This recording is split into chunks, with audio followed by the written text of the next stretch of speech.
Hey everybody, welcome back to our weekly live event where we talk about personal finance, investing, real estate, and retirement planning. If you have any questions regarding those and businesses, I'm more than happy to help. So, what's up everybody? It's great seeing everybody again.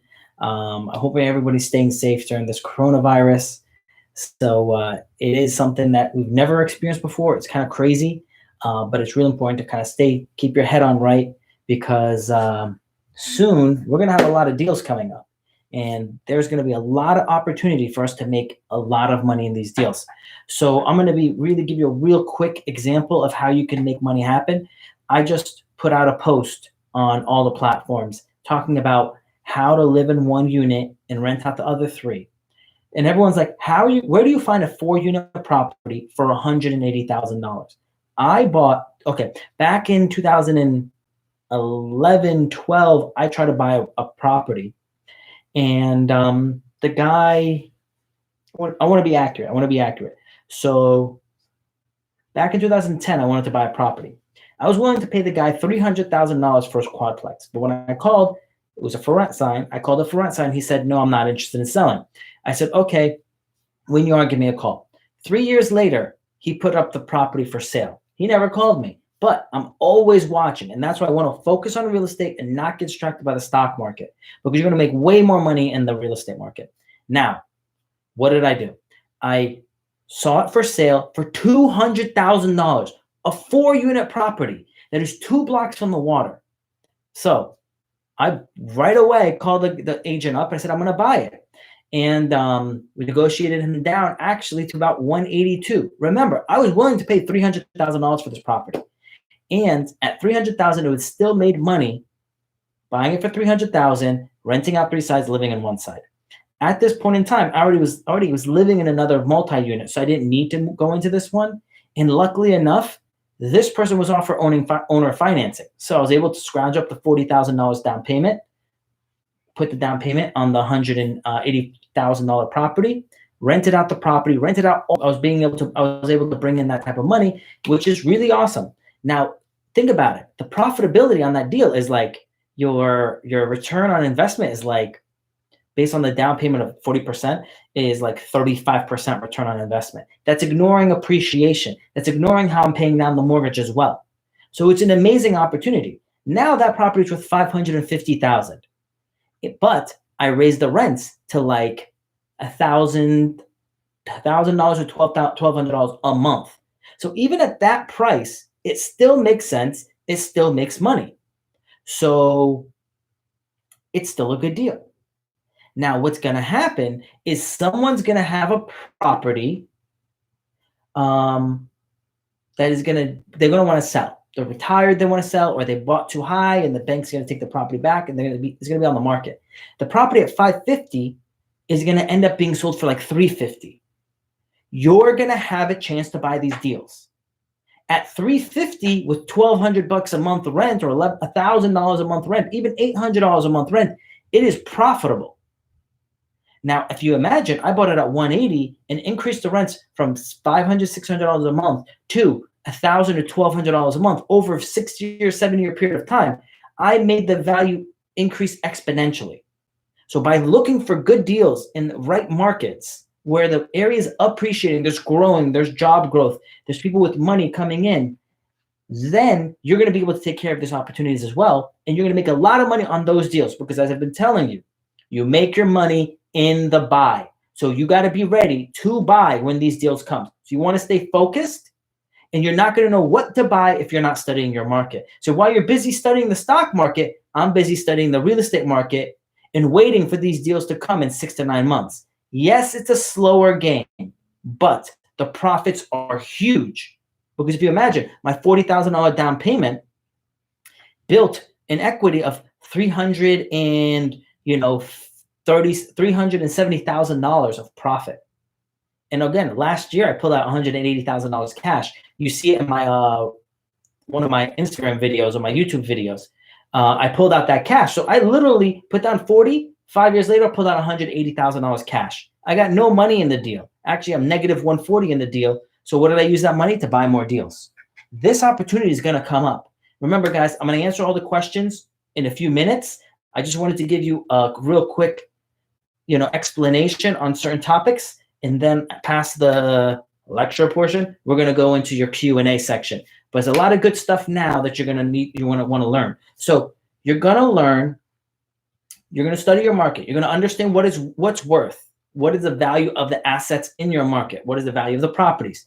Then you'll know when to buy, what price to buy, and you'll be able to make great money over the next 5 and 10 years. Now, thanks for all the likes, guys. Thumbs up, the hearts, I appreciate it. So now, these opportunities are going to come up.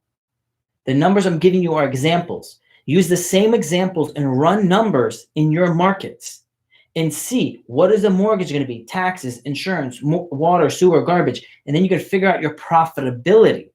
Once you figure out your profitability, you're going to realize, okay, yeah, a fourplex in my area costs $800,000, let's just say. A lot of people say, hey, I can't find anything for $200,000. All fourplexes are worth $800,000.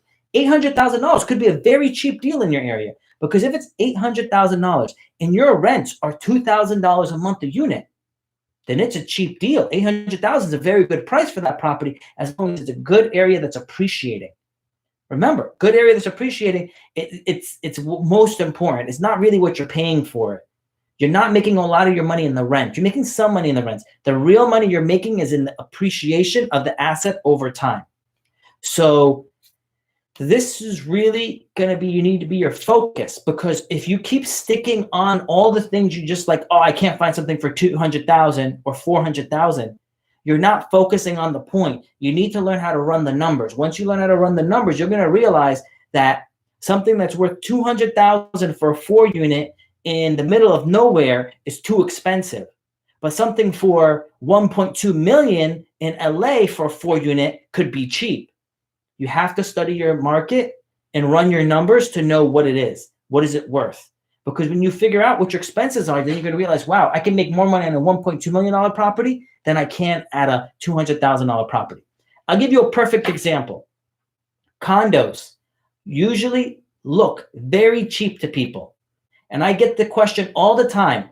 Condos is where I want to buy a condo. I want to do a short-term rental, or I want to do a long-term rental, whatever it is. And I tell them again and again, condos 99.9% of the time are not profitable. So I'm telling you, if you buy a cheap asset, right, it's cheap dollar values, but it's not cheap in the sense of, is it making you money? Because it's not on that rental, where you're going to make more money on a 4-unit property. So if you're going to start off, try to go from a 2 to a 4-unit property. Those are going to be where your profitable deals are at. Those are where you're going to make your cash flow. And yes, sometimes you do have to go up to a $400,000, $600,000, $800,000 property. That shouldn't be your concern, because you're going to be able to get a loan as a first-time home buyer. Lots of opportunities out there for you guys. So don't be worried about that.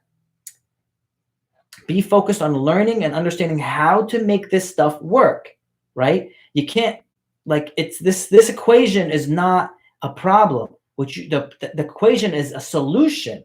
You have to understand is, how do I use this equation for my benefit, right? There's the BRRRR method: buy, rent, buy, remodel, rent, refinance. Everyone I see online, when people talk about the BRRRR method, they'll complain that I can't find anything for that low of a price. That is what you're being paid for. You're being paid to find these deals so you can BRRRR method them. So that is where you're going to get the hard work, the grinding, to find these deals. So yes, BRRRR method. So keep focused and you'll be able to find it. Now, I'm going to go into some of the government programs, and I'm then going to go into what do I think the future is going to hold. And I'm not a fortune teller, but just like if you go to a doctor and the doctor looks at your charts and says, hey, you might have a heart attack, or you might have these problems or issues if you don't make these corrections. I'm doing something similar to the economy and the market as a whole. So make sure that what I'm telling you is very likely to happen, and I've been very accurate over time. So use this for your benefit. Prepare yourself. Because you know what really sucks? It's not when you're wrong. It's when you are right and not prepared for it. That is what hurts the most. Because in 6 months, because if you guys actually listened to me in August of last year, I said that there's something's going to happen. Do I know what the straw was that broke the camel's back? I don't know what that thing's going to be. But I do know that our economy was so sensitive that anything significant was going to affect it. And what we can be certain on is always there's problems that happen out there in the world. So between Russia and OPEC issue added on top of the issue with the coronavirus from China, both are things outside of the country that came into the country and affected us. So we can't say everything's good here, we're good to go. No, we have to be prepared for anything that happens, and those who are prepared are going to benefit. A lot of good opportunities are coming, guys. Telling you, be prepared and be focused. Educate yourselves. So let me jump on in. First, everyone's heard about it by now. I mentioned it to you guys like a month ago that there's going to be $1,200 for every individual, $2,400 for every married couple, and then an additional $500 for every child 17 and under, qualifying child. So now that is planned to go out sometime this month now. The date changed, but it's supposed to be coming sometime this month. So be patient. There's also unemployment you guys can collect. In addition to the standard unemployment, there's supposed to be an additional $600 a week. So some people are actually going to be able to collect more money on unemployment than they were previously making working. So make sure that you save this money. Do not buy stuff. Do not flex. This is the time for you to save and be prepared. You can flex later. Later, when you're making all that profit off the real estate, you can flex then. Right now, you want to save that money and make sure that you're doing what you need to do to be successful. So what else? Now, the PPP program, the Payment Protection Program. So how it works, whatever you paid in payroll for 2019, you divide it by 12. Divided by 12 equals $10,000 a month. Take that number times 2.5% equals $25,000. They will give you $25,000 to cover payroll, rent, and utilities, and a few other little things. Now, as long as you spend 75% of the $25,000 towards employees and the other 25% towards payroll, towards rent and utilities, you will not have to pay back that money. This is for small businesses. This is something just to get them by for the next few months to cover their base items, right? Which is smart because at the same time, if they're not being paid by the business owner, they're going to end up being paid by unemployment anyway. So it's kind of keeping people in their business, since we know a lot of businesses aren't even making much money, so they can't cover their full cost. Next program, it's called the EPLI program. It's by the SBA. Oh, let me jump back real quick. The PPP program, you have to go to your bank. Wherever you're banking, small business banking, that's normally the location you're going to go to apply for this loan. And it is probably about 3 weeks, 4 weeks before you get that money. That is the estimate. The Small Business EPLI program, and there's the EPLI Fast Track program. Fast Track program is basically is going to assist people that can't go for the PPP to get $10,000 real quick. That takes about 3 weeks to get the money. The EPLI program is a loan. The loan can be as long as 30 years. And that loan is at 3.75% interest. So if you need the money to help cover your bills and issues with obviously that Corona has caused, this money is available. The money is up to, I believe, $2 million from what I recall. $2 million is how much money they're willing to loan out. And it's can be repaid over up to a 30-year period, which is actually really good. And 3.75% is also very low. So it's a good opportunity to try to take advantage of this. Now, the odd thing is this. My businesses that were affected by Corona are getting very little funding from the government. But the businesses that were not affected by Corona have opportunity for funding, which is very odd to me. So what I'm doing is, since everybody's been affected, it doesn't matter how much have you been affected, but if you have been affected, you can apply for these loans. So all of my businesses are applying for every loan possible and every program possible, so I can have the money and I can use them accordingly. Because obviously then I can make sure each business is doing well, and then whichever one is not doing well, I can go into my personal savings and then help that business out in the short term until it gets back on its feet. Once we're probably going to be till June or July before things kind of get back to normal. When things get back to normal, it's not going to be normal anymore. I mean, there's going to be some significant residual effects from this coronavirus. So the EPLI, you have to that SBA loan, you have to apply with it directly to the SBA. So you apply from the SBA directly. There is a few non-for-profits that will assist you with this application. So you don't go to a bank to get for this loan. The next loan that's available is there's a Florida small business loan available. Every state should have their own, but for Florida, the Florida small business loan is $50,000, from $0 to $50,000. And that is no interest for 12 months. After the 12-month period of time, interest is 12%. So it's really just a bridge loan to get you past it. Now, you can apply for a long-term loan, but that's a different loan. And I think probably the SBA loan is going to be better than the Florida long-term loan. Now, you can apply for up to $100,000 with that SBA loan. The Florida small business loan, but that's a case-by-case basis. Now, next. All right. So you guys know I have an accounting firm. We do taxes, bookkeeping, and payroll. We do that for individuals and for companies. In addition to that, we do insurance, home insurance, auto insurance, business insurance. So we see people in small businesses consistently throughout the year, and we understand what's happening in the real world, right? So what we're basically hearing and finding out that many small businesses, they were already hurting before the economy went down. And they're basically deciding to just shut down because it was already bad. And they don't even want to take the money because they have to repay it. And they're like, we're just really not doing that good anyway, so we're shutting down. So it's a problem. And so many small businesses are not coming back. There's going to be a significant reduction in the amount of jobs available out there, right? So there's obviously going to be a long-term impact from what's happening from Corona. So we're going to be prepared for that.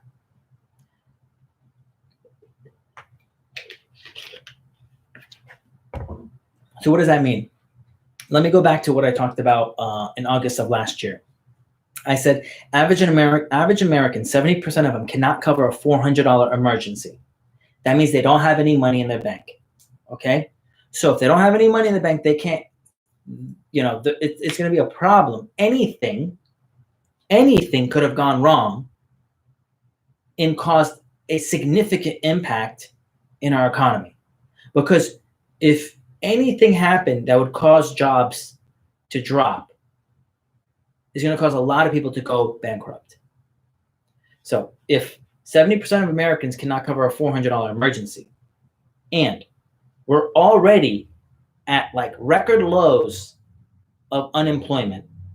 Record lows of unemployment previously, right? So even if we went to the government's goal of unemployment was like 3% for the country. So if we had less than 3% unemployment, if we went back to the goal number, that means that alone would have made a huge negative impact to our economy. So anything could have been happened to make a problem to come up, right? That's what I'm trying to draw to is that. But the fact that it's something this significant that caused our unemployment to go up to like, some estimates are saying that unemployment can go up to 33%. That's out of control. So obviously a lot of those people are going to end up going back and getting unemployment. But unemployment could go back to how it was back in 2008 to 10%, which is going to cause a lot of people not to be able to afford their loans, which is going to cause a lot of foreclosures, which is going to cause a lot of opportunities for people to buy. But there's people that are having the foreclosure. Once they're foreclosed, they still need a place to live, so they're going to need to rent somewhere. Short term, we're going to have a downturn in house pricing. We're going to have some issues with foreclosures and some evictions, but quickly in the rental market, that's going to recover fast, and all those people that got foreclosed on are going to need to rent. So they're going to start moving in, and it's going to cause rental prices to go up. So short term, you might have a small dip in rental prices, but then you're going to have a huge increase in rental prices. So less jobs available. Multiple people are going to lose their businesses. Multiple people are going to lose their jobs. A lot of money is going to be sucked out of the system. A lot of, bankruptcies. And it's going to obviously affect the real estate market. People are going to lose their houses. Some people are going to get evicted as well. The rental market's going to adjust pretty quickly. Rental prices are going to go back up. And it's going to take 2 to 3 years, sometimes 5 to 7 years for people to recover to start buying homes again. So that's why I say condos, townhouses, and homes are affected greatly when the market tanks, because it's only based off of a person's income does it count. Where multi-units, 2, 3, 4, are income related to the rental income, not the individual who lives there's income. So they are a stronger asset. Now, the next part that a lot of people are not paying attention to is this. Back from 11 to 15, a lot of hedge funds purchased many real estate assets, mostly homes. And obviously from 11 to now, there's a lot of profit on those assets. So this year, it's going to be pretty difficult for many of these hedge funds to make a profit on the money that they have in the stock market. So for them to make their bonuses and to pay themselves as an employee of the company, they have to show a profit to make their bonuses.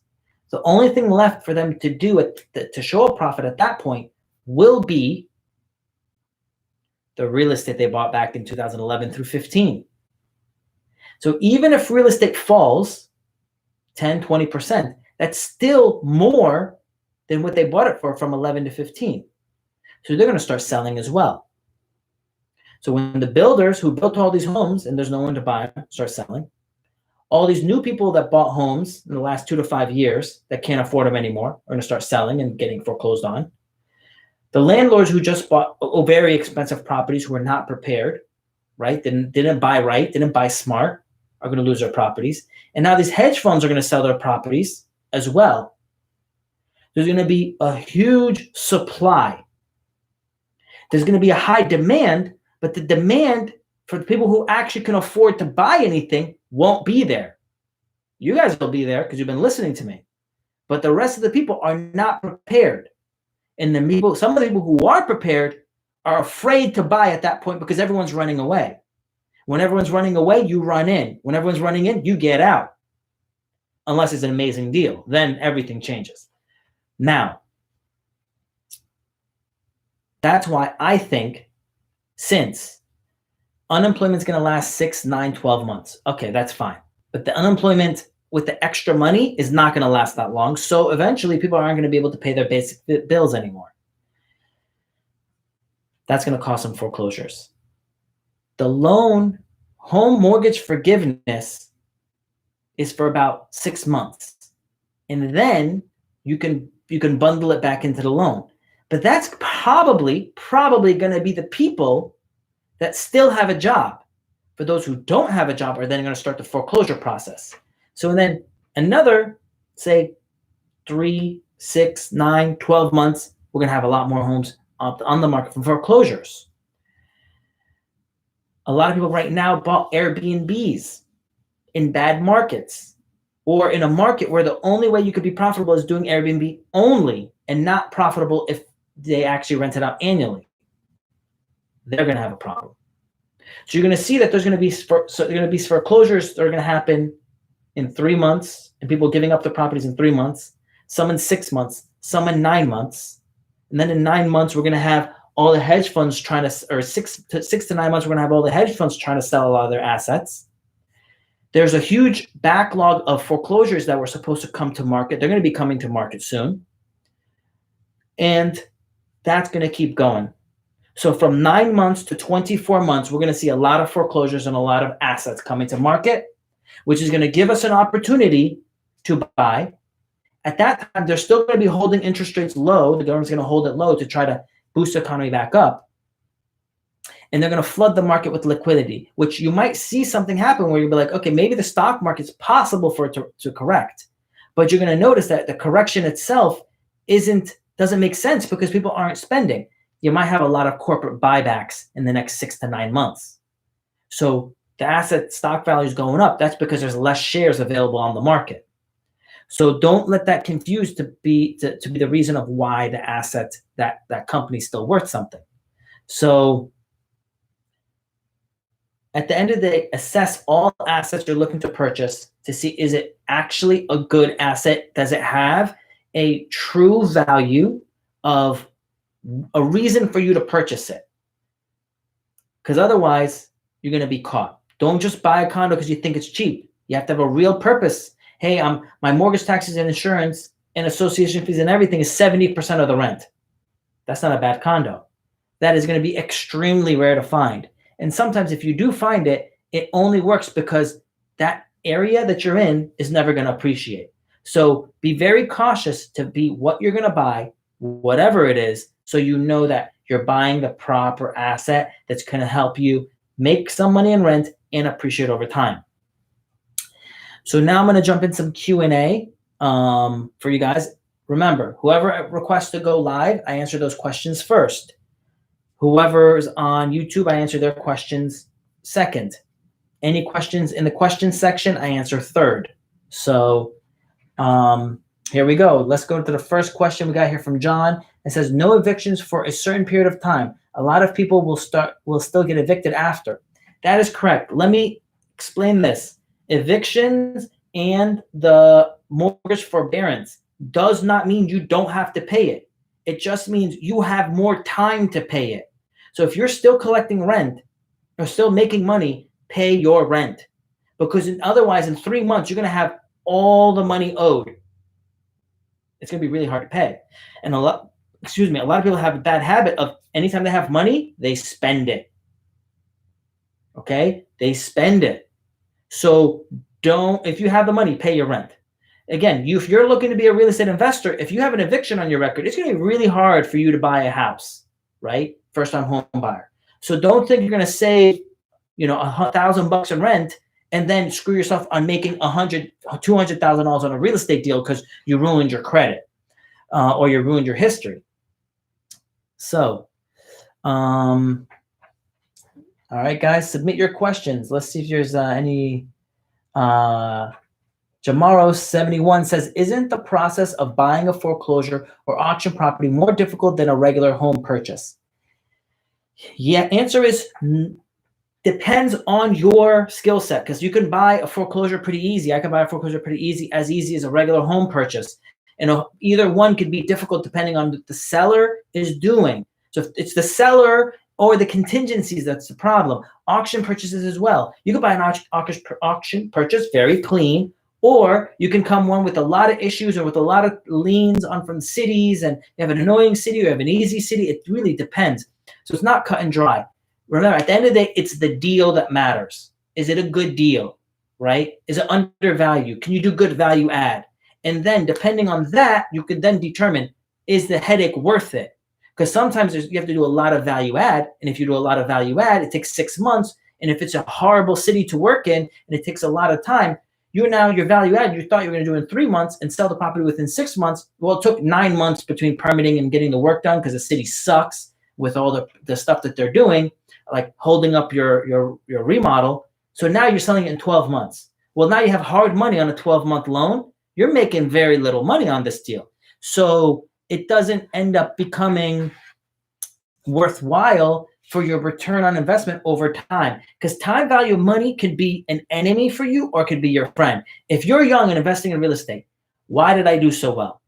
19, I bought my first duplex. 23, I had 23 units. I didn't do anything magical, guys. I'm telling you everything I'm doing. There isn't some secret course. I don't sell any courses. I'm telling you what I did, how I did it. You have to apply it, okay? If you apply it, you're gonna get this. You're gonna get the success. And what matters is buying as soon as possible and buying a good deal. Yes, sometimes I wait to buy deals. I would love to have bought a ton of deals the last 5 years. I didn't because there was very few deals available that was good. So I didn't. I waited and until I found a good deal, and I found one every like 6 months to a year. Now, between that and waiting over time, because why is it going to work over time? How are you going to make money in any asset over time? The government has it written that they want to cause inflation of 3% a year. So if you have a property and you bought a property and you put down 20%, you got a loan for the rest. Every time they cause inflation, they make the dollar worth less. So that means the loan is going to be easier to be paid back. You just won. Next part, when they print more money, it causes all assets to go up roughly for about the same amount. So let's just say inflation is 3%. Your home goes up 3 to 4%. So you just went up $4,000 because they printed money. On top of that, if you bought in a good area that's appreciating and everyone wants to move into, you're going to get more appreciation. You buy a fixer-upper, you're forcing more appreciation. So there's a lot of opportunities for you to win as long as you're focused and you're kind of finding those deals. All right. I see a request for someone to go live, but IG's like acting up again. All right, let's see if it's going to work. Jonathan wants to go live. Hey, what's going on, man? What's up, buddy? How you doing? I'm good. How about yourself? I'm doing good. I'm doing good. What questions do you have for us today? I know we talked about, I think it was like in the DMs we talked about, what's a good strategy, and you were telling me to look into getting like a duplex or a triplex or, 4 units. And I was wondering where's the best place to find these types of deals? Like, I know you were telling us earlier about how you saw the house or that duplex or whatever for rent, and then 3 years later, you went back to it. Do you think those best deals are found by, walking up and looking around, like not online, Because online, there's like, this deal's already taken, this deal's already under contract, So like, what's your opinion on finding a good deal and how would you go about it? Okay. So first, that's why I said, look, if you want real estate, you need to study your market. Because if me and you are in the same market and we're looking at deals, I'm telling you, within the first hour, it's up. If I think it's a good deal, I bought it. So if you're out looking at stocks and trying to make $500 and you just missed out on a deal that has like automatically $20,000, $30,000 of equity without value add, you just lost $20,000, $30,000. So what are you doing messing around with $500? So like kind of pick what you're going to do. Because if you're going to be you're going to be a day trader, okay, that's cool. Do your business. But in that, you could make money in too, right? I've done that before. I made money in it.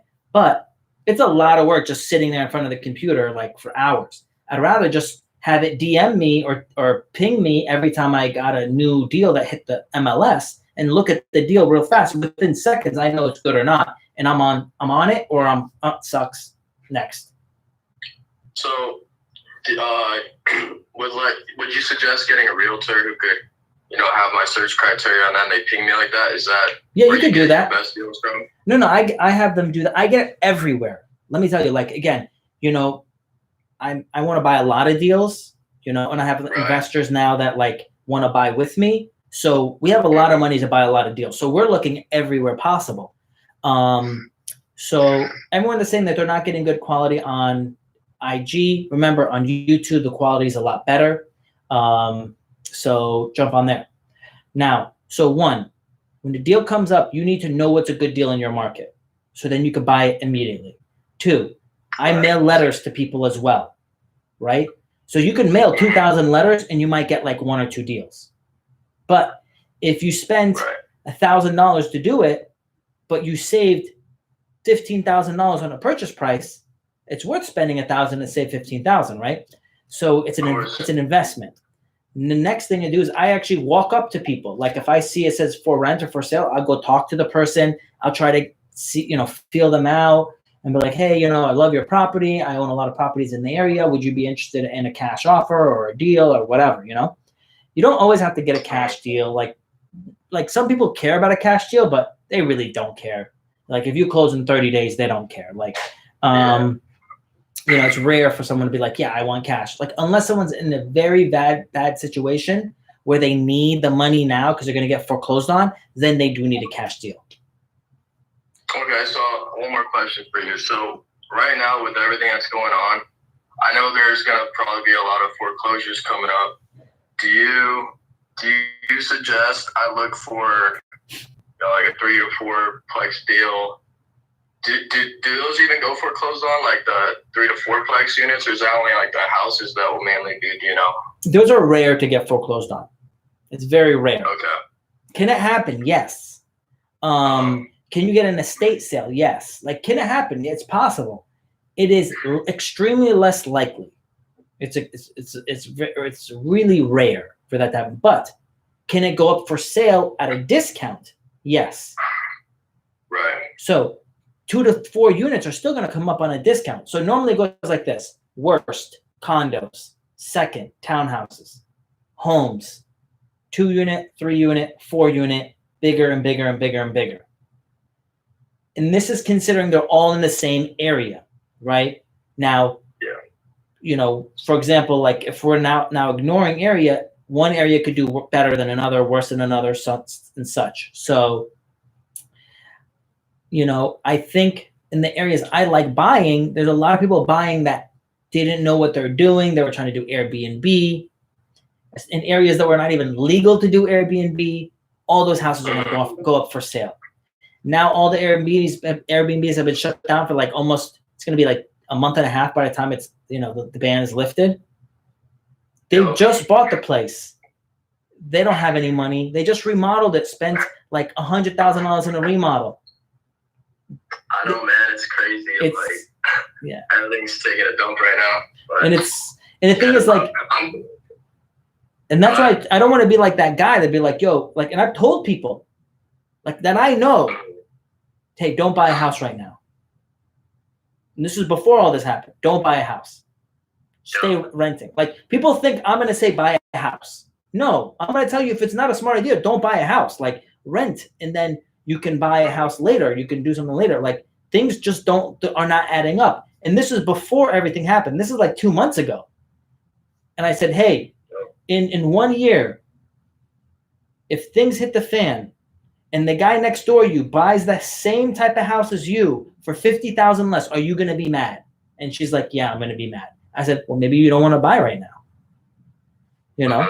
and it's gonna happen, and it's gonna be more than 50,000 in that specific area. And I said, don't buy in that area too, because that area, the homes are newer, the homes are nicer, but everyone in that area has jobs in Tampa, and all those jobs are the type of jobs that get canceled or get people get fired from in when a market goes down. So they're going to lose their jobs. There's a bunch of builders building brand new homes. They have a shitload of inventory with people that can't get loans anymore. They're going to try to push those out. They're going to sell them at cost just to get out. So that means you just bought a brand new house, and the builder is now you're trying to sell that house 2 years later, and the builder is selling a brand new house for less than what you bought yours for from him 2 years ago. It's gonna be some crazy stuff, and then you're gonna be in a complex where you have like 50 homes that are supposed to be 500 homes, and there's gonna be like 450 homes of dirt. So, hey man, that's just crazy. Because like what I'm thinking is right now, because I'm fortunate enough to be working from home. Like that's what my current job has been. So I'm looking to purchase. We were gonna actually, because we're renting a house right now, so we're gonna purchase a home. But I was looking because when the stuff keeps going down, like I think it's going to be a perfect opportunity for me to be able to get into one of those 3 or 4 units and start scaling up from there. So I'm gonna keep an eye out. I'll hit you up in the DM to connect on that, and maybe we could work on something together, because I'm in Phoenix, and Phoenix is a good market. Phoenix is a good market, but all of the sand states, like, they're gonna eat shit. All of the sand states eat it bad. So sand states, Florida, Arizona, Nevada, LA. It's not a sand state because it's a big ass state, but like that lower part is gonna eat it pretty bad.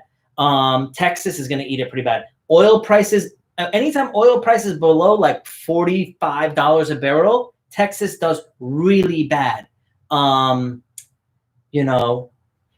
else is gonna do bad? That's a good. Chicago's been dying for a long. Not the city, but right around the city, surrounding city has been dying for a long time, and this is literally like the final heart attack. That's like, it's been on life support for a long time, and this is gonna be like the heart attack that takes it out. So, you might find, like, if you're in that area, it's not gonna be horrible. It's gonna be like kind of like Detroit, where you're getting properties for like stupid low money. You can't really sell them remodel and sell them for much money. That's not really the game, but you're going to buy them and rent them out and hold them long time and just play that game. And then you might be able to make some profit in like 5 or 10 years. So. Dang, all right, man. Well, I'll let you get on to the questions. I don't want to take up your whole live stream here. It's all good. I appreciate your time. You're welcome. Have a good day. You too. Bye-bye. All right, guys. Remember, anyone asking submitting a question in the live goes first. Anyone who's asking questions on YouTube goes second. And then from there, I go to the DM questions in the YouTube live. So, all right, guys. All right. So, question: what makes you so sure Chicago dying? Honest question. Okay. So, literally research anything on Google. Google Illinois real estate market. Just Google it. The city infrastructure has major issues with taxation, fraud. Like, they just are like mob connections. Like, they're just not running things properly, and people are just tired of their nice neighborhood becoming like really crummy neighborhood, and they're like, all right, we're leaving. So people bought properties 10 years ago. Today, they're worth the same price. That doesn't make any sense, because I bought property 10 years ago, and today they're worth 3 times as much money. It doesn't make any sense. The taxes are crazy high. Thank you, Robert, for that. The taxes are super high. The job opportunities aren't that great. Now, again, in the city of Chicago, they're doing fine, but that's directly there. Outside of there, it's hurting really bad. So, this is, and the thing is, okay, let's put it like this.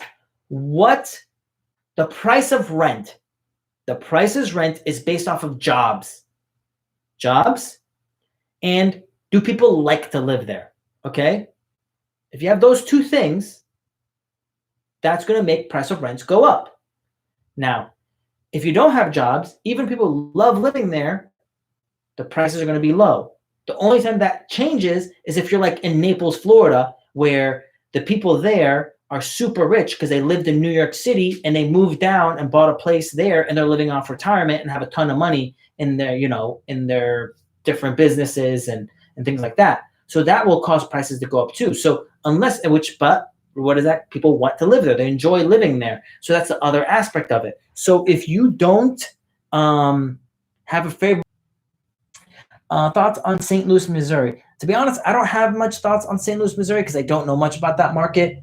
I do know a few markets that I would be interested in buying in, but most of my stuff I buy is in Tampa, Florida, this Tampa market, surrounding market, because there's extreme amount of pressure holding it down to keep it from going up, and it's going to go up.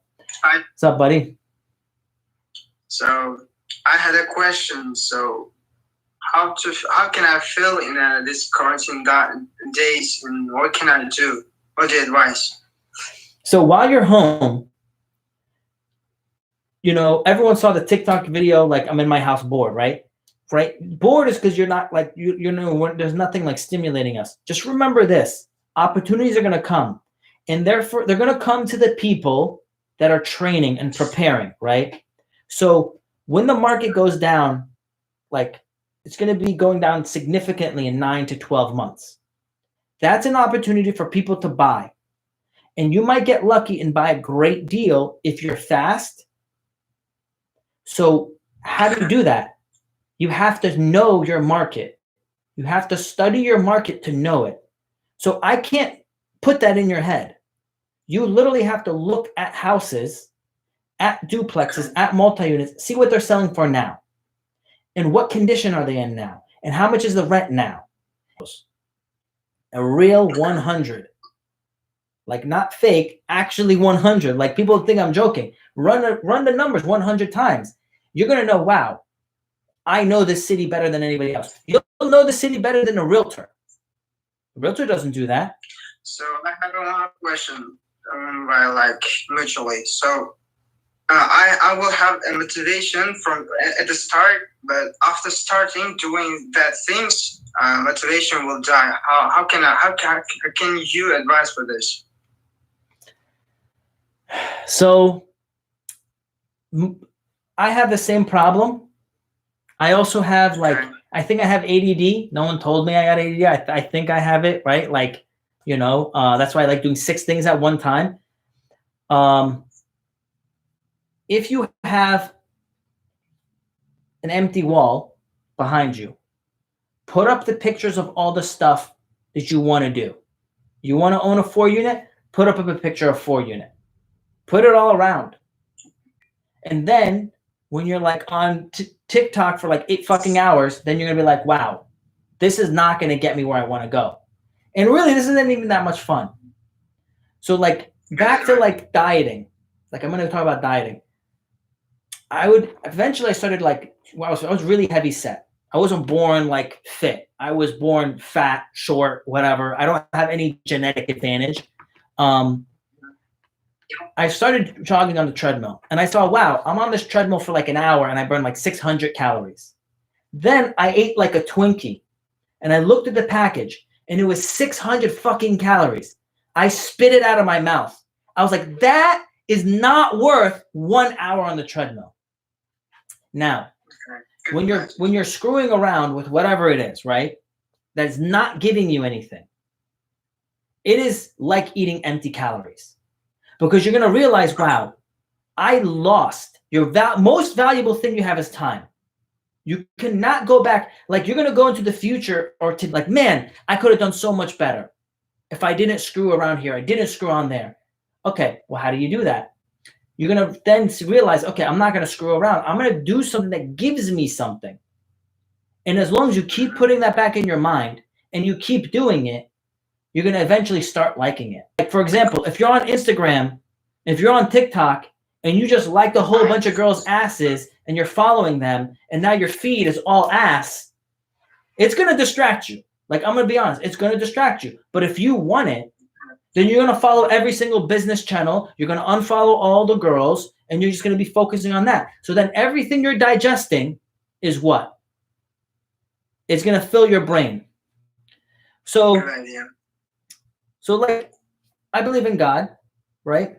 In the Bible, it says, you speak about me with your lips, but it's not in your heart, right? So it shows what you love by what you put your time on. So if you really put your time on it, you're going to show it. Wherever you put your money to it, it's going to show it. You can say all day, I feel like people that are like, oh, I feel bad for the homeless and I feel bad for this people, not people. And then like, if you really look, like how much money did they really give? Oh, they didn't give anything. Well, then you really don't care.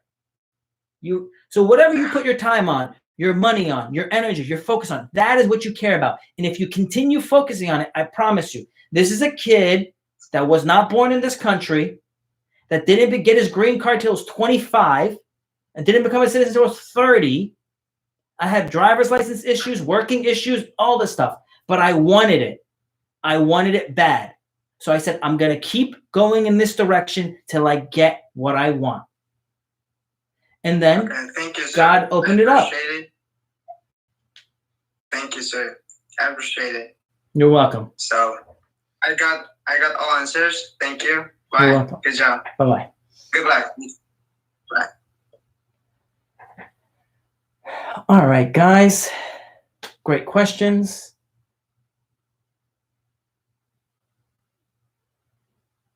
Let's see. What's the next question?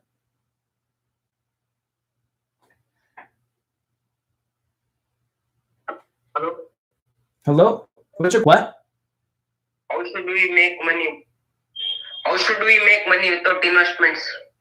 Okay, so that means you need to study. If you want to make money and you don't have money to invest, that means you need to study and get a skill set. So you need to have something to offer to the world, and the world's going to give you skill. Someone's going to pay you for that. So you have to learn a skill and something that you enjoy, and then someone's going to pay you for it. That's how you actually make money without any initial capital. So eventually you're doing that. This is called so you're working to make money. You eventually have your own small business and you work for yourself and people pay you money. There's websites called Upwork. You can go on Upwork and get jobs. From there, you eventually save your money and you invest your money into something that doesn't require you to work.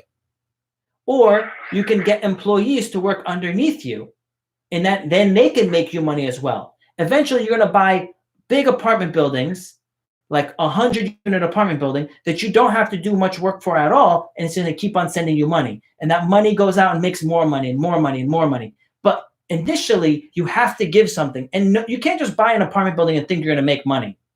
It doesn't work like that. You have to buy an apartment building in the right area, add value to it, give something to the people, and then they're going to pay you for that value you create. Thank you, sir. You're welcome. All right, guys. Who has the next question? Says Meg says, do you think passion creates money or money creates passion? I think we need to rethink that, right? Where offer to the world will create money. Okay? Now, money does not create passion. Money does not create passion. There's many people that work jobs they hate so they can eventually have enough money saved up to go do jobs they love. My best friend, for example, he took a job that he hates, and what happens and what sucks about that, cost of living. But what happens is the money, extra money you're making, you're spending it all because you hate your job. You're going out on the weekends to drink. You're going on all these vacations to like escape. So the escape costs more than the extra money you made at the job. So it's better for you to get a job that you love, that's not paying very much, get very, very good at it, and then you can make more money. All right. Looks like I lost them on Instagram. So everybody go on IG, connection's better. I mean, go on YouTube, connection's better. So, right. What question we got here? LK, Corona is the power of love. I do not know what that means. Yeah, I don't know what that means. Sorry. All right. What other questions we have? Welcome back, guys. All right. What other questions you guys have for me? I know we lost you guys on IG and lost all the questions. Let's see what kind of questions. Can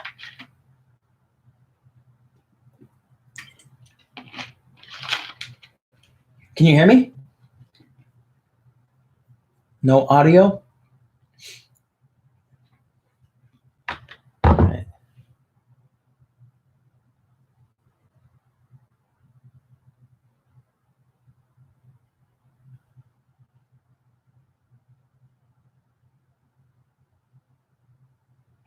Can you still not hear me?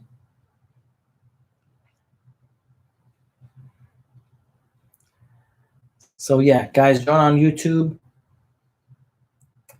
Link in the bio.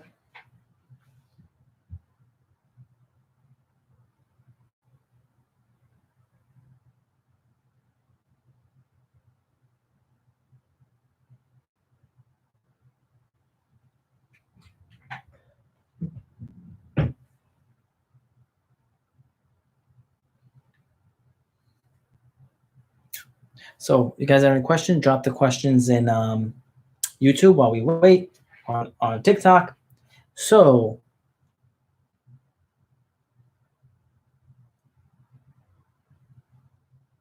and on TikTok, ask your questions too.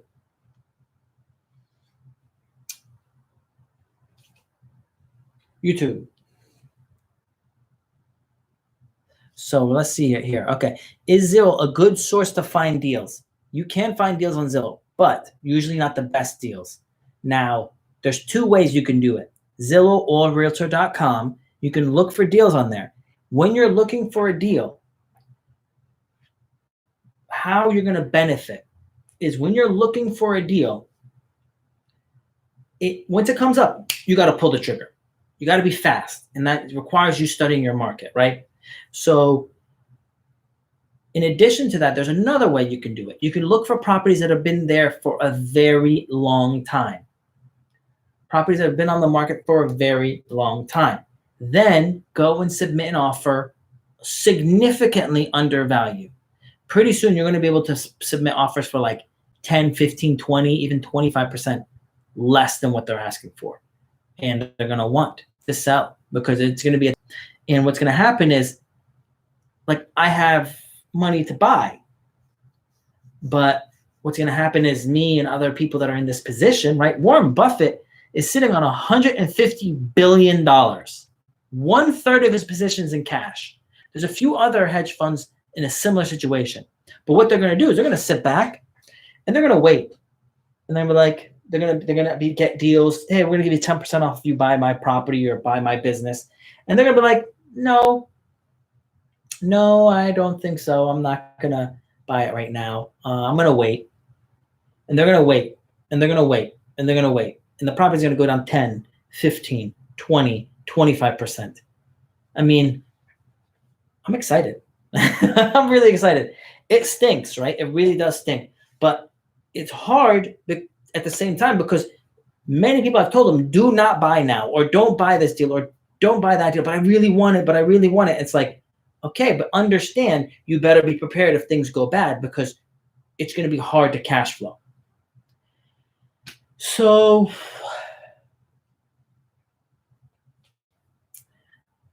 yeah, it's going to be hard. But what's up, Robert? Hey, Robert's here. Robert's like almost on every one of my lives. Clark Babista says, hey, brother, how do you use OPM to invest in rental properties? Well, the really simple way is if you use your first-time home buyer program, right? It's 3.5% down, and the bank will give you the other 96.5%. That's OPM. That's the bank's money. The government is giving you a sweet deal. So if you find a multi-unit that's worth $500, and when the market tanks, you buy it for $400, and you put down 3.5%, that's going to cost you $14,000 plus $5,000 in closing costs. That's $19,000. And they gave you the loan for the other 96.5% of the $400,000.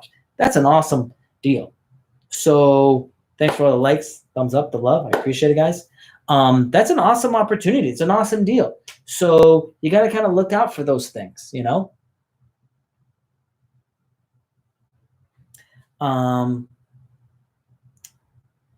Yeah, that's definitely other people. Oh, you can also use your 401k initially. If you need more money, you can use money out of there to invest in your first home.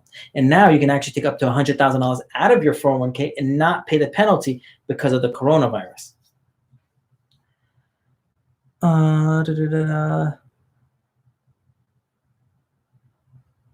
So Dev, if you use my other suggestions, you could possibly get into around 4K to buy a home. I would wait about a year before doing anything. Also, there's a lot of government programs available for you to buy homes. So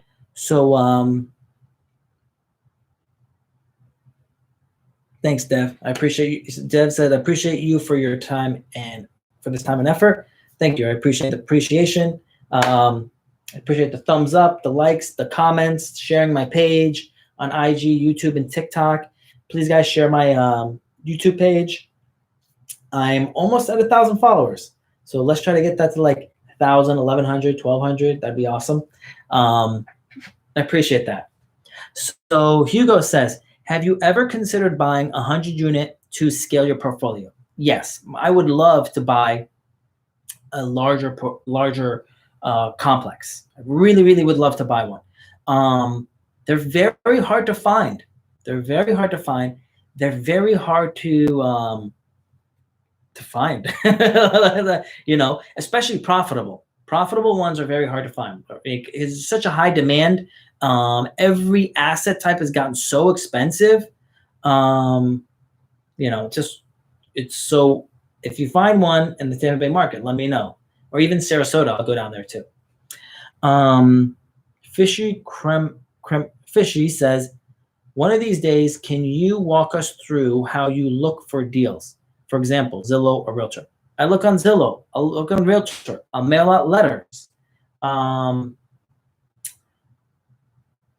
mail out letters. I'll walk up to people, and then by letting people know that I'm in the business, they're going to start sending you deals. Like, people send me deals. Like, hey, I got this. Are you interested? You know? And I almost bought a 16-unit mobile home park. So I was going to buy the buildings, the mobile homes, and the land. Yeah. So everywhere, you got to be out there, and you're gonna find those deals. Hey, got another like. Thanks for the likes, guys. Robert says, I heard that there's a new program released this year, no money down, single family, 203K, great program. There's possibility, no money down. Also, they're probably using another program to help to cover the down payment. So it might still be 3.5% down, but then they might be using a non-for-profit to cover 3.5% for you. So that's an option. What else?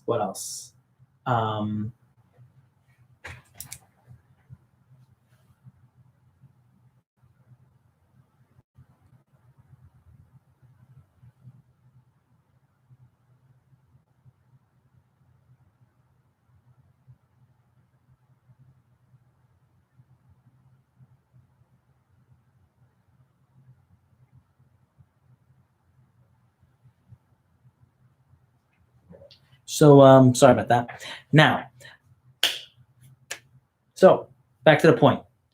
203K is a great loan program, which basically says it is owner-occupied property, and they will help cover the remodel or some of the remodeling budget. But what happens is you have to use a GC that's on their program and permitted. And normally they charge a lot of money. So it's kind of you have to really calculate, is this going to actually make me money by the time they charge all these fees and the high cost of the GC doing the remodel? A lot of ways where you make your money is when you buy a fourplex, you're the one painting it. You're pressure washing it. You're doing the lawn and the extras. I'm not saying cut your grass. You could pay someone else to cut your grass. But if you're going to add plants and add shrubs, you know, if you're going to paint it, if you can pay someone else to do it, awesome. But if not, you could do it yourself, spend $500, $1,000 in paint, and save yourself $2,000 in labor costs, and you just added $15,000 to your value by making it prettier. So the 203K program kind of keeps you from doing the work yourself. So Michelle says, if I take out home equity line of credit, purchase a second property, will the bank apply a PMI because I took back the 20% down payment? The answer is no, Michelle. I did that multiple times where I took out the line of credit and then used that money to buy another property. So no, they will not charge you PMI because that's a separate loan. Dev says respect. Thanks, Dev. Jason says appreciation more important than rent roll. Based in New York, so initial prices are higher, but the rents are also a bit higher. This has been my reason for shying away in the New York market. It's very hard to make money in rental business in New York and New Jersey. It is very hard, right? In the New York, New Jersey market, the money is usually made by buying a property, remodeling it, and selling it. Buying an old house on a piece of land, bulldozing the house, and building a brand new house and selling it for a profit. That's going to become harder to do now since the economy went down. But it is an opportunity. It is a way to make money. Now, there should be more deals coming out. There should be a lot more deals coming out. So definitely look out for them. But if you're looking to make significant amount of money in their rent and significant appreciation, I'd probably look at different states. Florida's going to do really good. Arizona's going to do good. Texas is going to do good. So there's a lot of opportunities out there for you. You got to keep your eye out for it. So, and lastly, the laws in New York and New Jersey suck for a landlord. They are so tenant friendly. So that means a tenant can stay in your place for 7 to 9 months, not pay any rent, and you're kind of screwed. In Florida, if I wanted to evict someone, I don't even have to get a lawyer. I could do it myself, and in 3 weeks, they're out. So, keep that in mind. So Fishy says, what benefits would you have? Find deals faster, but when the realtor puts into their system to send me deals automatically to my email, they don't even know that they sent it to me. It was an automatic thing done by the computer system. So when that happens, sorry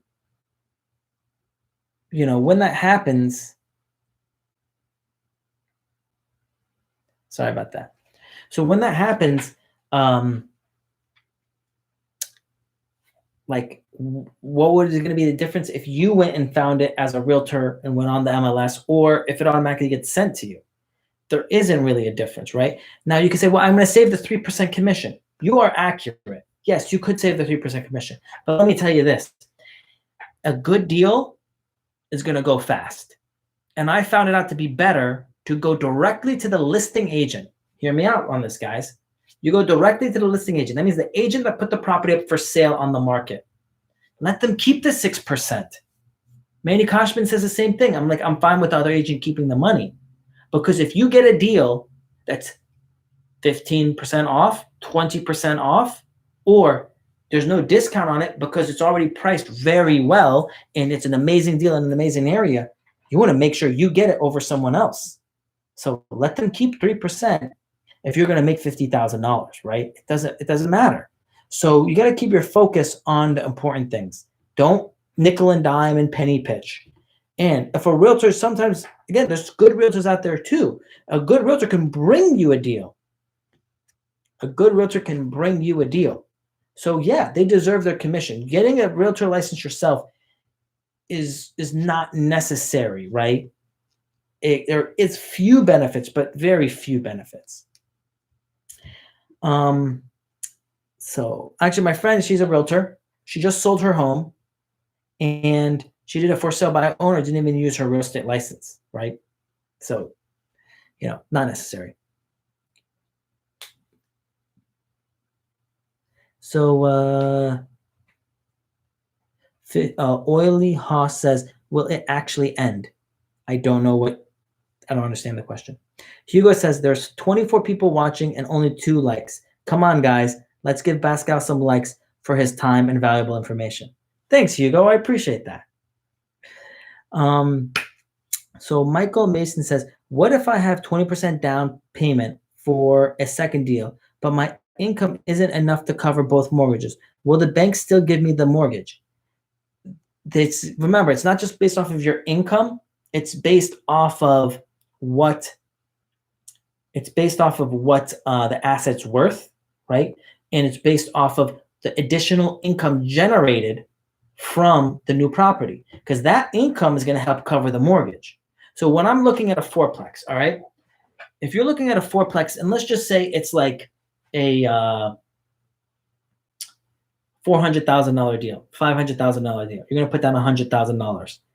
The mortgage on that isn't really much money, right, compared to the rents. The rent should be between around $400 to $4,800 a month.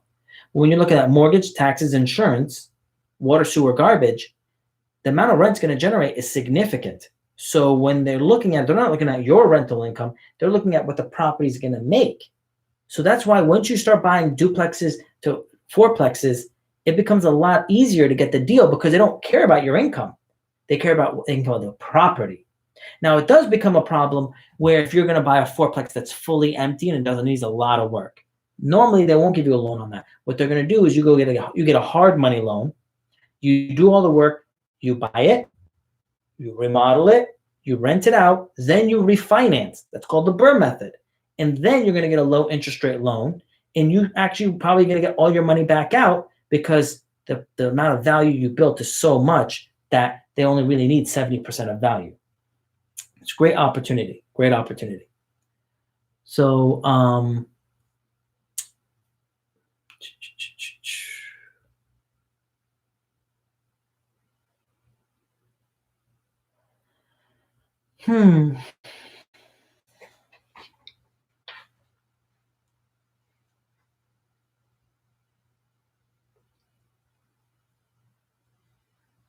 All right, so let's go to the next question.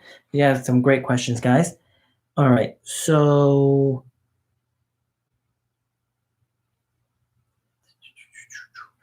Sad says, from Instagram, we can't hear anything. Correct. YouTube is better. I don't know what's up with Instagram and why it's not working, but YouTube is working a lot better. So my friend's from UK and paid pounds instead of dollars. I don't understand. What about it? So they pay pounds instead of dollars. The concept, it doesn't matter where you are in the world. This concept still works. Let me give you another example. If you buy a car, a used car, significantly undervalued, and you fix it up and you clean it and you detail it, and you fix little issues that are there, and you then go to resell this car, right? That's called used car sales. No matter where you are on the planet, there's a way to make money doing that. This is no different than that, except you're doing used home sales. You're buying a home under value, you're fixing up all the little issues, and then you resell it. Now, the good part is this. You don't even have to sell it. You can get a loan on the property and rent it out and make money every single month. And then let the asset appreciate over time. So you're building wealth without even having to go through the trouble of buying multiple properties and selling them. That's why I didn't do flips for like the first 14 years in my real estate game. I just bought long-term holds because the money's so much better. All right, guys. Jason has another. Jason says, "Thank you, sir. I appreciate your advice. I will continue to follow along with your IG stories about future opportunities." Thanks, Jason. So Oil Haas says, "Dude, you're so close to 100,000 subs." I know. That'd be cool. So once I hit 1,000, share with your friends. Like, comment, subscribe. I appreciate it. All right. So Fishy says, "How do you screen your tenants?" We do background search, but a lot of times I just ask them how much money do they make. I verify how much money they make in the industries they're in. For income, I'll ask for more down payment. This way to cover myself. So I'll ask for first, last, and security. I'll ask for first, last, double security, sometimes triple security, depending on their issues. So if they don't have money and they don't have credit and they don't have a good job, then I can't help you. You got problems outside of how I can help.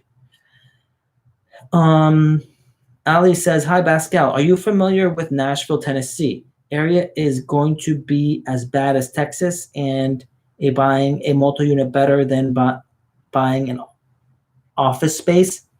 I prefer multi-units better than office space, but when office space tanks, and it will tank, it's going to rebound a lot higher.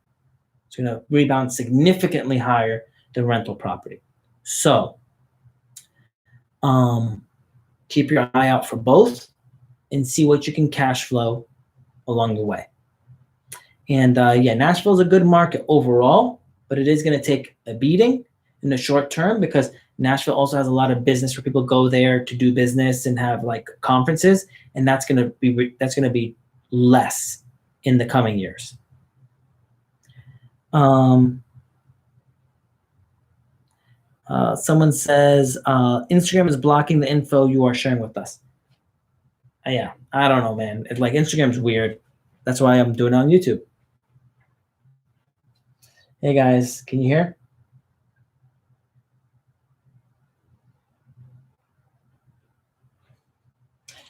There's a lot of people on YouTube. Jump on YouTube. The link is better. Everything's better on YouTube. So the clarity and everything else. So next question I have here is Clark. Would you suggest doing a rental property with other people, or is it better to do alone? It depends who you're working with, right? Like, what are those other people bringing to the table? What can they do? How can they do things? Like, if there's a value to it, then yes, it's better to do it as a group. If there isn't a value to it, then no, you could just do it yourself. So it really depends. What's the value in it? The question from Roven says, why do you choose rentals over flips?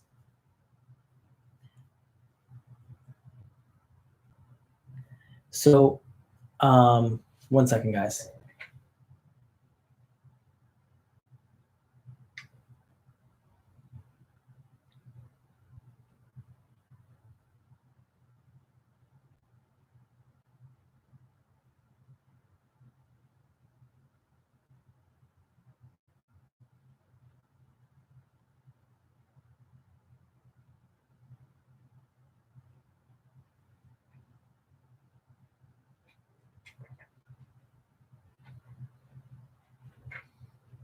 So,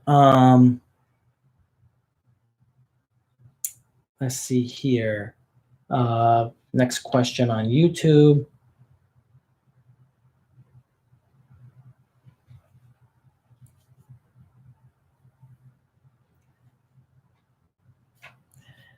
Anyway, sorry guys. All right. Why do you choose rentals over flipping? So, when you buy a good rental property, you buy it in the right area under market value. When you're doing that, you're able to add enough value and appreciation that you make the price go up a good amount. By the time you sell a property, you're selling it, the sale itself is going to take about 7. You just spent $15,000 to sell this property on a $200,000 deal. You just lost like most of your money, you know? So it just doesn't make sense. And then you have to pay tax on that profit if you have it for less than a year. So it just doesn't make sense. So, I mean, run the numbers. Just keep running the numbers. I promise you, run the numbers. You'll see. That's why it's better off for you to do like a cash out refinance to get a lot of your equity back out, and then go and try to do another refi, you know? So that's why I don't like it. I mean, there is some flips are out there, some flips are worth it, but it's very, very rare. I mean, the last 3 years, it's very hard to do a flip and make money. So next question we got here is Michael says, what is Fishy says, that's a sick shirt, Pascal. Thanks. It's my Wing Chun Kung Fu shirt. I wear sometimes when we practice. It says, and watch. Thanks to Hublot. It's like matte black, so it's not very reflective. I saw a guy wear an all black suit and then had like a chrome watch or a shiny black watch. I've noticed both. And I'm like, you can't wear like a matte black suit and then have a shiny watch or on. It doesn't make sense. So I like this because it has a matte black finish to it. It's nice. I like it. So Michael says, I just bought a house 6 months ago and got a letter in the mail for a better interest rate. Should I refi, or is it not worth it? Your refinance is going to cost you about $5,000 to $6,000. So you're going to have to see what is the difference in interest rate, right? What is the difference? And then you can calculate, all right, so I'm saving $100 a month, and the $100 a month in this example is going to be what, $1,200 a year, but it cost me $6,000. So it's going to take me 5 years to get my money back. It's not really a good deal. Like, it normally has to be like 3 years or less for it to be worth it. And I don't think the lower interest rates are going to go away anytime soon. So I think you're going to, I don't know.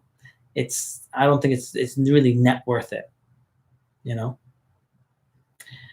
Jason Aro says, the mat is awesome. Thanks. So guys on YouTube, if you can hear me, it's not working out really good on IG. Go to YouTube. So what other questions do you have for me, guys? I stayed 23 minutes longer than expected. So, you know, I'm happy to help you guys. Please smash the likes button, share my page. I really appreciate all the love. I really appreciate you guys sharing my page and putting comments on my stuff. That's kind of how it boosts with the YouTube algorithm. I really appreciate that. So thanks for the help. Ryan says, do you have any properties in California? No, I do not have any properties in California. What do you feel about the California market? California market's fine. It's going to obviously go down like everywhere else. It's going to go down pretty hard, I think, in LA and surrounding areas. It's going to cause a buying opportunity, but the return on investment is usually very low. So I would be very careful. If you could buy anywhere else, think about that. But it could create a great opportunity to buy a multi-unit property to live into one side and rent out the rest. Can you tell about your first eviction? Was it scary? My first eviction was crazy. My first eviction was definitely difficult. I just gave way too many examples, and way too many opportunities. So they were back behind 2-3 months because they always came up with excuses. It doesn't matter what the excuse is. Doesn't matter. That's a problem. Like you have at the beginning, you let them get too many opportunities to get out and to get an extra month and an extra month, and you're hoping. You can't hope for. Hope is not going to fix this problem. You just got to give them the eviction notice and work your process. That normally tells them to wise up, and then they're going to start paying again. If not, they're gonna keep on trying to get by and not pay. And what's going to eventually happen is they're going to be so far behind they cannot catch up. And you let it to get to that point by not causing the eviction to go happen faster. So how did it happen? I went and did the eviction, gave her too many months. She was giving me an attitude because I just let her slide and let her think it was okay. And finally I got the eviction done, and she did not take care of the property at all. I basically cleaned up the whole place, retiled the floor, and rented it out again. And as time went on, I got more and more strict. So if you don't have your money by the first of the month, I'm going to give you an eviction notice. And I'm sorry, not the first. If I don't have the money by the third of the month, I'm going to give you a notice. And that notice is really kind of to say, hey, if you don't pay me, I'm going to evict you, which normally gets most of the tenants back in order to pay the bills. So that's kind of, that's not like anyone's going to forgive us and then we're all going to live for free, right? It's not real. We're not going to go, you want to go live in the woods, you can live for free, but otherwise you still have taxes, you still have insurance, you still have mortgage, you still have utilities expenses. So you have to, make them pay. Now, this is the really important part. If they give you something, right? If your rent's $1,000 and they give you $800, okay. And then in another 2 weeks, a week, they pay the other $200 with the late fee, sure. But if they don't have any money for you by the first, they have a bigger problem than you can solve. No money at all by the first, bigger problem than you can solve. You got to let them go. You got to be quick about that. So Michael says, tell everyone about you. You are you're very much appreciated. I tell everyone about you. Okay, sorry. So Michael says, I'll tell everyone about you. You're very much appreciated. Thank you, Michael. I really appreciate that. I'm going to ask you guys to please share my page. Please smash the like button. Leave comments on my videos. Turn on notifications so this way my page gets seen by more people. I appreciate that. And again, the more your friends learn about this stuff, the more you as a group are going to get better. The more you as a group you're going to get better. So you have to all grow together. Okay. You're all going to grow together. So it's necessary for you guys to all learn, because otherwise you don't want anyone to hold you back, and you don't want anyone to get held back and not be able to go along this ride with you. So definitely go out there and teach the knowledge you're learning, and it's going to solidify your knowledge as you go. Now, Ali says, so Pascal, is it still better to wait like 2 more years or so to buy a multi-unit? No. The deals are going to start coming. The deals could be coming out now. Like, you have to be careful. But there's going to be, so you have to be careful to get the deal if it comes out now. But more and more deals, like significantly discounted prices, there's going to be a significant discount to the market, which is going to make the majority of deals more attractive. So in 9 to 12 months, it's going to be a lot more opportunities. There could be an opportunity that comes out now, but you have to be prepared for it. And but in 9 to 12 months, it's going to be a lot easier to find an attractive deal. So Rai says, thank you very much. I really appreciate your time. Thanks, Rai. Says, have you invested into tax liens or tax deeds? Not yet, just because I've been able to find other deals, and it's not really my niche. It's not my style. So I preferred actually owning the asset and not waiting for the tax deed or tax lien to come available for me to take possession of the property.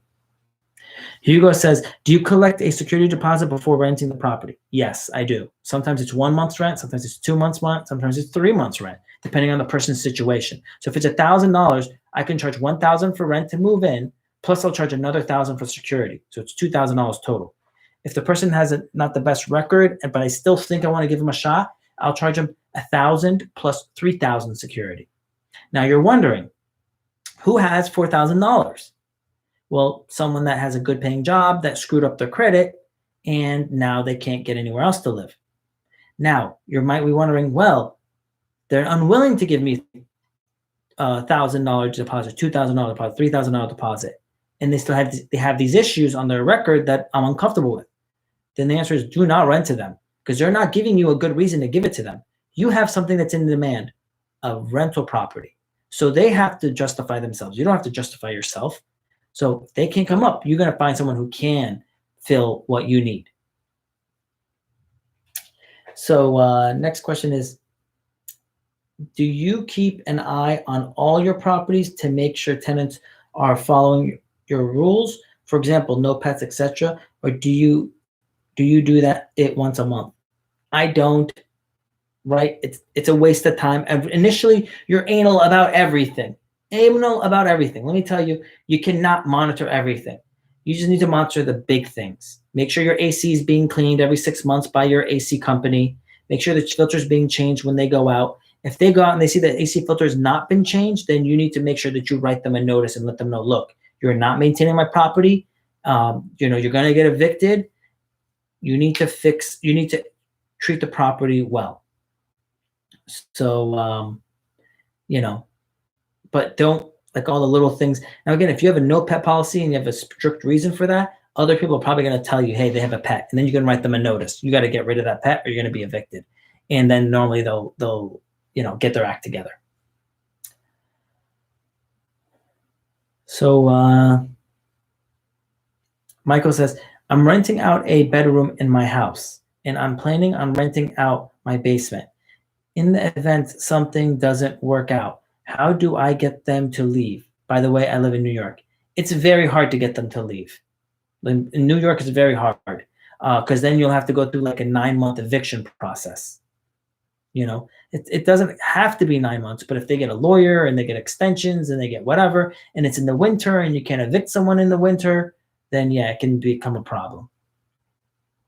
Jason says, what advice do you have for investing out of state, specifically as a New Yorker looking to buy in Florida? So don't just buy anywhere in Florida. Just like in New York, there's certain parts of New York that are going to do better than other parts of New York.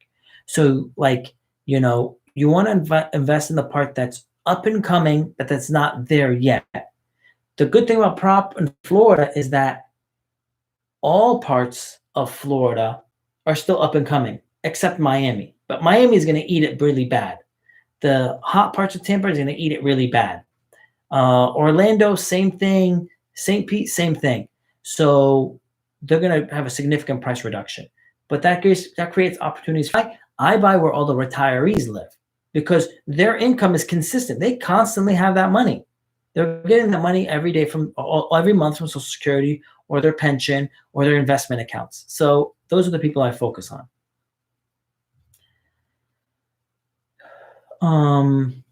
Rai says, how did you purchase your first property? Cash or loan? Just wanted to hear the process and how you purchased your first property. So how I purchased my first property is I actually didn't do the 3.5% down. I went more conservative and I put down 20%. I put down about $28,000 on a $140,000 duplex. Lived in one side, rented out the other. Fixed up the whole property, rented out the side that I was living at as well, and then moved on to another duplex. And I did it again. Lived in one, rented out the other, fixed it all up, rented out the one I was living in, and moved on to the next property. So, and then I kept doing it again and again. So I started when I was 19. By the time I was 23, I had 23 units. Boy Bait says, came from IG. Yeah, IG is not working for some reason. Can't tell you why. I don't know why, but it's not working. Come on to YouTube. So, doesn't make any sense. So guys, I'll answer a couple more questions and then I'm going to call it a night. And remember, please have your friends, join your friends, subscribe on YouTube, like, comment, share. I appreciate all the love. That's how I kind of boost my page, and that's kind of the thank you can give me for all the free advice. Boybait says, I saw a 14-bedroom, 8-bath for $965,000 on Zillow. Okay, what do you plan to do with it? Right? Like, what do you plan to do with it? What are you going to rent it for? Right? You have to have a plan. I'm going to buy it for this much, I'm going to rent it for this much, this is what my income is going to be, or I'm going to buy it, fix it, and flip it. Now, and it depends what market, because $900,000 in one area could be very cheap. $900,000 in another area could be super expensive. Like average homes in where I live is around $350,000 to $400,000. So $900,000 is very expensive. It's going to go down hard when the market goes down soon. Hugo says, what comes first, looking for a property or applying for one? If you're a first-time home buyer, you probably want to try to get pre-approved and get stuff fixed, because you might have credit issues. You might have certain things you need to get fixed first. You can get a loan pretty easy as long as you have some cash down payment. Rai says, what job were you working to save for your first property? I worked odds and end jobs. I worked for gas stations and did miscellaneous stuff. I was making like $8 an hour, but I saved all my money. That's really important to understand, that I saved all my money. And then I worked for the bank as a teller for like $8.35 an hour. And then I worked up all the way after about a year and a half to a banker. I was doing mortgages. I was getting paid like $12.50 an hour, but I was saving most of my money, right? I was being super conservative and using that money to buy more deals. So thanks guys for all the likes.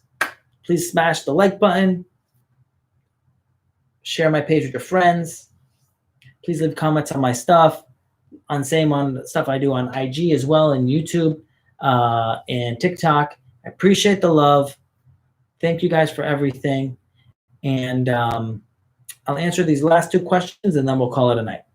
So Mark says, what companies provide best HELOC rates? Would it be smart to take out a HELOC now that the value of my home is high and use those funds to purchase the first rental once the market goes down? Mark is on it. I've mentioned this in my other posts and on my other live events and my other stories. If you have equity in your home, get a line of credit, take the money out now and sit on that money. Yes, you're going to pay interest. That is correct. Maybe you might pay interest for 1 year. That is correct. But when the market tanks and you have $100,000 in the bank for sitting there that you can use to buy a deal that you're going to make $100,000 on, you're not going to care that you spent $4,000 in interest because you made $100,000 on this deal. So it takes money to make money.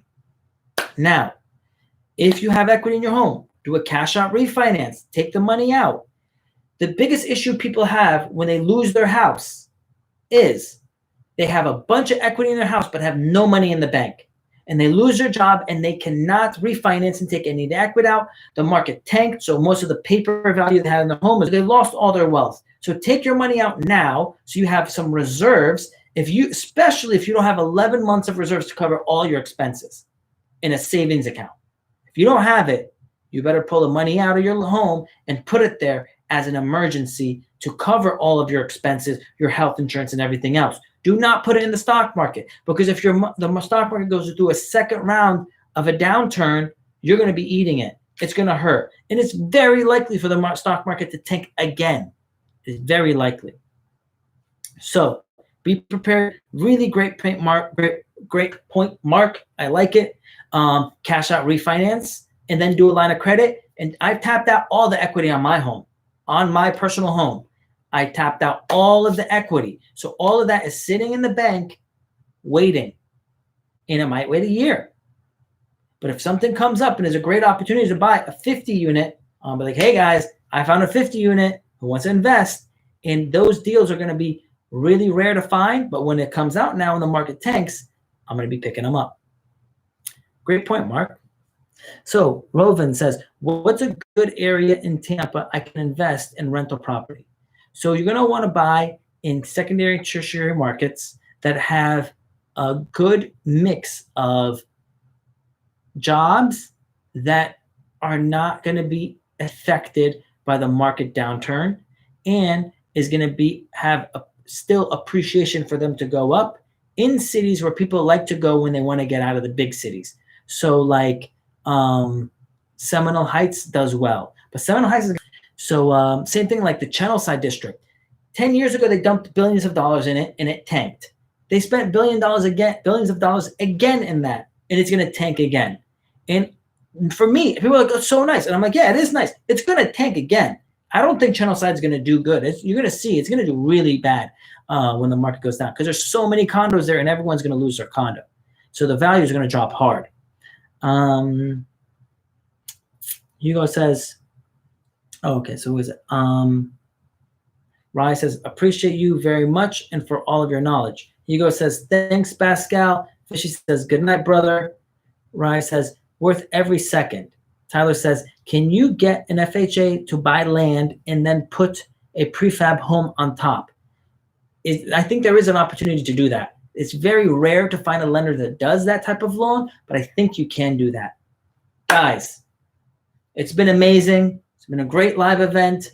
I appreciate you guys. I love you guys. It's great questions. I really wish you guys all the success on this. Be prepared and study your market and get ready, okay? I am planning to probably put out a little class to call the Foundations of Finance. And if you guys are interested, DM me, shoot a message to me, and let me know you're interested. And that's going to motivate me to actually put it out there, to know that you guys actually want it. So it's going to basically teach all the foundations of finance, things people like should know, and then I'm shocked to find out that they don't actually know it. So that's going to come. So it's going to be coming. The more requests I get, the faster it's going to come out. Love you guys. Be blessed. Stay safe. Later. Bye, guys.